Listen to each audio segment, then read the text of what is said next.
Hello everyone, good afternoon everybody. So Bharat heavy electricals limited देश का ऐसा महारत्न पब्लिक सेक्टर जिसके शॉर्ट नोटिस के बारे में तो आप सभी ने गाइस देखा ही था।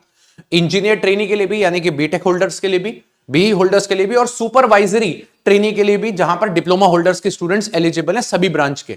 यहां पर हमारे सामने इसका डिटेल नोटिफिकेशन है। वैसे तो ये एक दिन पहले ही आ गया था, तो आज आप लोगों के सामने डिटेल नोटिफिकेशन लेके आया हूं मैं। यहां पर इन लोगों ने यह भी बता दिया गया है कि आपकी जो पोस्टिंग है वो कहां पर हो सकती है, किन प्लांट्स में हो सकती है। तो अगर हम बात करते हैं सबसे पहले इंजीनियर ट्रेनी की, तो इंजीनियर ट्रेनी के अंदर मैकेनिकल के जो स्टूडेंट्स हैं उनकी पोस्टिंग त्रिची में आ सकती है, तिरुचिरापल्ली में, रानीपत में आ सकती है, हैदराबाद, बेंगलुरु में आ सकती है, भोपाल में आ सकती है, वाइजैक और पावर सेक्टर साइट्स पे आ सकती है। इलेक्ट्रिकल के जितने भी स्टूडेंट्स हैं उनकी त्रिची, रानीपत, बेंगलुरु और पावर सेक्टर साइट्स पे आ सकती है, भोपाल के अंदर अवेलेबल नहीं है। सिविल की बात करते हैं तो सिर्फ पावर सेक्टर साइट्स पे अवेलेबल है। इलेक्ट्रॉनिक्स की बात करते हैं बेंगलुरु और पावर सेक्टर साइट्स पे अवेलेबल है।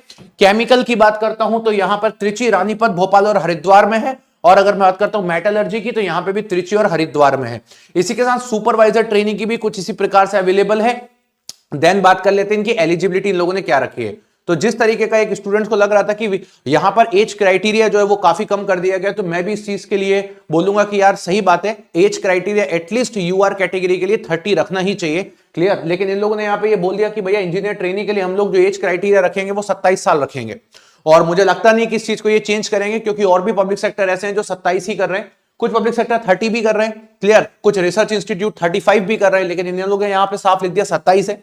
लेकिन अगर आपने अपनी मास्टर्स डिग्री करी, अगर आपने एमटेक वगैरह किया हुआ है, पोस्ट ग्रेजुएशन किया अगर आपने, क्लियर, इंजीनियरिंग में कहीं पर भी, तो 29 अवेलेबल है। यह है यूआर कैटेगरी के लिए। सुपरवाइजर ट्रेनिंग के लिए इन्होंने यहां पे साफ साफ लिखा 27 है, इसके अलावा और कुछ भी अवेलेबिलिटी नहीं है। हाँ, अगर ओबीसी कैंडिडेट्स हैं आप तो 3 साल आगे बढ़ा लीजिए, और अगर एससी एंड एसटी कैंडिडेट्स हैं तो 5 साल आगे बढ़ा लीजिए। इसके बाद इन्होंने साफ साफ यहां पे लिखा है कि कौन कौन सी ब्रांच एलिजिबल है। तो मैकेनिकल के अंदर ये सारी ब्रांचेस एलिजिबल है। Industrial production, mechatronics, manufacturing, power plant production, thermal manufacturing, सब एलिजिबल है। इलेक्ट्रिकल की बात करता हूं तो ये सब यहां पर एलिजिबल है। अगर कोई बच्चा बोलेगा sir electrical and electronics eligible है, यस, आप इसके अंदर आ जाएंगे, इलेक्ट्रिकल एंड अदर्स। इलेक्ट्रॉनिक्स में भी इलेक्ट्रिकल एंड इलेक्ट्रॉनिक्स वाले बच्चे भर सकते हैं, किसी तरीके का इशू नहीं है।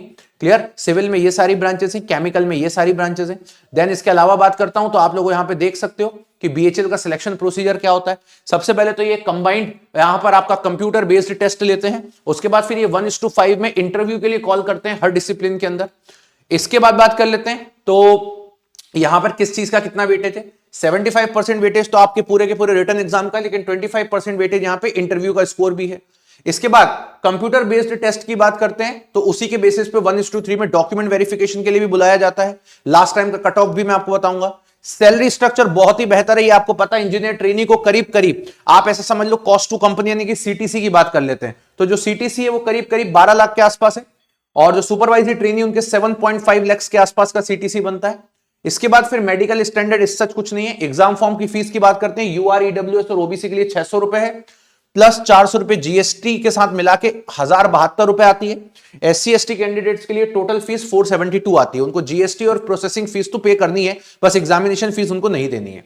इसके अलावा बात कर लेते हैं, आपको एग्जाम सेंटर देने के लिए 5 चॉइसेस मिली हुई है। 5 चॉइस में से किसी एक जगह पे आपको मिलने को मिलेगा। इसके अलावा बात कर लेते हैं सिलेबस और एग्जाम पैटर्न कैसा है, तो वो उसके लिए मैं अलग से एक वीडियो बनाऊंगा, उसकी आपको चिंता करने की जरूरत नहीं है। बट एग्जाम फॉर्म 1 फरवरी से 28 फरवरी तक है, और आपका एग्जाम जो है वो 11, 12 और 13 अप्रैल को होने वाला है। और पहले अप्रैल के पहले वीक में आपके एडमिट कार्ड्स भी यहां पर आ जाएंगे। इसके बाद इन्होंने कोई इंफॉर्मेशन नहीं दी है। सिलेबस क्या रहेगा, एग्जाम पैटर्न क्या रहेगा, सुपरवाइजर ट्रेनिंग का लेवल क्या रहेगा, प्लस इसके पहले अगर कोई एग्जाम हुआ है इसका तो उसका प्रीवियस ईयर कट ऑफ किया गया। इसके ऊपर मेरी आने वाली दिनों के अंदर अंदर आपको वीडियोस देखने को मिलेंगी। चलिए, तो इसी तरीके से मिलते हैं। So thank you very much, bye bye, take care and love you everybody.